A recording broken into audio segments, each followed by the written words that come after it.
नमस्कार दोस्तों, एक बार फिर आप सभी का स्वागत है हमारे चैनल गंगा सागर में। जय श्री कृष्णा। कभी आप अकेले बैठे हो और दिल में सवाल उठा हो, यह सब मेरे साथ ही क्यों हो रहा है? कभी सुबह उठकर लगा हो कि जिंदगी जैसे बिखर गई है, कोई समझने वाला नहीं, कोई सहारा नहीं।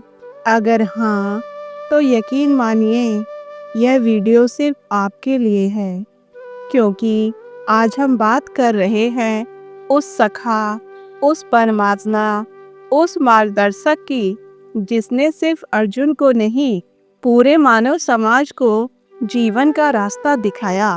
भगवान श्री कृष्ण, उनकी वाणी सिर्फ ग्रंथों तक सीमित नहीं है, वो आज भी हमारे जीवन की हर उलझन का जवाब है। उनकी कही हर बात आज भी उतनी ही ताजा है जितनी कुरुक्षेत्र के युद्ध में थी। आज हम जानेंगे भागवत गीता के कुछ ऐसे विचार जो न हमें प्रेरणा देंगे, बल्कि शायद हमें अपने जीवन के कुछ जवाब भी दे जाएंगे, जिनकी आपको बहुत समय से तलाश थी। अब आंखें बंद करिए, एक गहरी सांस लीजिए और मन में बस एक भाव रखिए, श्री कृष्ण मुझे सुन रहे हैं। नंबर 1, कर्म किए जा, फल की चिंता मत कर। ये भगवान श्री कृष्ण की सबसे प्रसिद्ध वाणी है, लेकिन क्या आपने कभी इसे महसूस किया है? इसका अर्थ यह नहीं कि फल की उम्मीद ही छोड़ दो। इसका मतलब है इतना सच्चा कर्म करो कि फिर परिणाम से डरने की जरूरत ही ना हो। एक बार की बात है, एक व्यक्ति था, आर्किटेक्चर था, जिंदगी भर लोगों के घर बनाता रहा। तो आखिरी घर बनाते वक्त उसने मन नहीं लगाया, जल्दी जल्दी लापरवाही से काम किया। जब मालिक ने घर देखा तो चाबी उस बढ़ई को थमाई और कहा, यह घर तुम्हारे लिए था, तुम्हारा उपहार। अब व्यक्ति सोचने लगा, अगर मैं जानता यह घर मेरा है तो पूरी मेहनत से बनाता। श्री कृष्ण कहते हैं, हर कर्म ऐसा करो मानो वो तुम्हारा अपना घर है, क्योंकि जो तुम करोगे वही लौट कर आएगा। तो चिंता मत करो कि फल क्या होगा, बस कर्म में खुद को डुबो दो। विचार नंबर 2, मनुष्य खुद ही अपना मित्र है और खुद ही अपना शत्रु।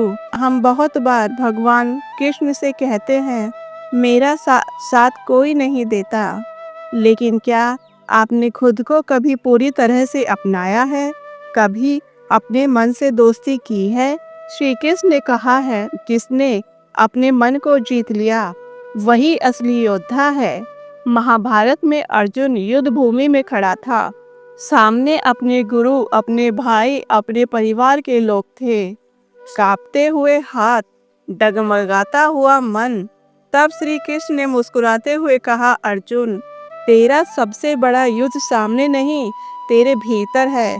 और जब अर्जुन ने अपने भीतर के डर को हराया, तभी वह असली वीर बना। आज हम भी कई बार खुद से हार जाते हैं, कभी डर से, कभी हीन भावना से, कभी उदासी से। लेकिन याद रखो, तुम्हारा सबसे बड़ा साथी तुम्हारा मन है, और वह तुम्हारा हो गया तो दुनिया की कोई ताकत तुम्हें रोक नहीं सकती।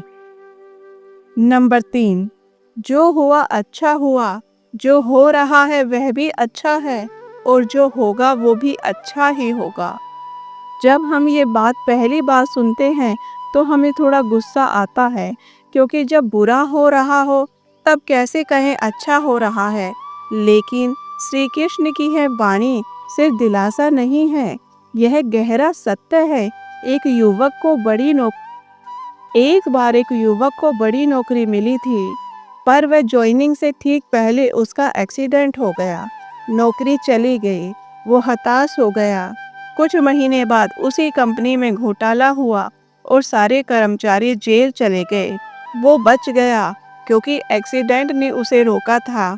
तब उसे समझ आया, जो हुआ अच्छा ही हुआ। श्री कृष्ण कहते हैं, मैं तुम्हारे हर कदम में तुम्हारे साथ हूँ, बस भरोसा रखो, तुम्हें जो नहीं मिला वो शायद तुम्हारे लिए नहीं था, और जो आएगा वो सही वक्त पर आएगा। नंबर 4, इंद्रियों पर नियंत्रण ही सच्चा बल है। भगवान श्री कृष्ण कहते हैं, आज का इंसान बहुत कुछ जानता है लेकिन खुद को नहीं जानता। मोबाइल कैसे चलाता है, गाड़ी कैसे चलती है, मशीनें कैसे काम करती हैं, सब कुछ जानता है, लेकिन वह यह नहीं जानता कि उसका गुस्सा कब फट जाएगा या लालच कैसे उसे गिरा देगा। कृष्ण जी कहते हैं, जो अपनी इंद्रियों को जीत लेता है वही असली विजेता है। महाभारत में दुर्योधन ताकतवर था, संसाधन उसके पास थे, लेकिन इंद्रियों का गुलाम था। और अर्जुन, उसने श्री कृष्ण की बात मानी और अंदर की इच्छाओं पर नियंत्रण किया और विजय हुआ। हम भी रोज ऐसे युद्ध लड़ते हैं, मोबाइल का लालच, क्रोध, वासना, लेकिन जब हम श्री कृष्ण को स्मरण करते हैं तो वह हमारे मन को शांत कर देते हैं। एक बार की बात है, एक युवक था, उसे बहुत क्रोध आता था। उसके सभी घर वाले उससे डरते थे। एक दिन उसने गीता की यह पंक्ति पढ़ी, जो क्रोध में है वह खुद को जला रहा है। उस दिन से उसने हर बार क्रोध आने पर श्री कृष्ण का नाम लेना शुरू कर दिया, और कुछ महीनों में वह युवक अपने परिवार का सबसे शांत व्यक्ति बन गया। श्री कृष्ण कहते हैं, जो मुझे याद करता है मैं उसका रक्षक बनता हूँ। नंबर 5, सत्य कभी नहीं मरता। श्री कृष्ण कहते हैं, आज के लोग कहते हैं सच्चाई से कुछ नहीं होता, चालाक बनो, लेकिन क्या आप जानते हैं महाभारत में कौन जीते? वह नहीं जिनके पास ज्यादा सैनिक थे, ज्यादा पैसा था, बल्कि वो जिनके साथ सत्य था। श्री कृष्ण ने पांडवों से कहा, अगर तुम सत्य के मार्ग पर हो तो मैं तुम्हारे साथ हूँ। एक बार की बात है, एक छोटी बच्ची स्कूल में झूठ बोलने से मना करती थी। दूसरे बच्चे उसे चिढ़ाते थे, टीचर भी नाराज हो जाती थी, लेकिन वो कहती, मुझे मेरे कान्हा ने सिखाया है कि झूठ मत बोलो। सालों बाद वो बच्ची जज बनी और उसी शहर में ईमानदारी की मिसाल मानी गई। श्री कृष्ण कहते हैं, झूठ की उम्र होती है लेकिन सत्य अमर है। आज के लिए बस इतना ही। अगर आपको वीडियो पसंद आई है तो वीडियो को लाइक करें, शेयर करें और हमारे चैनल को सब्सक्राइब करें। धन्यवाद।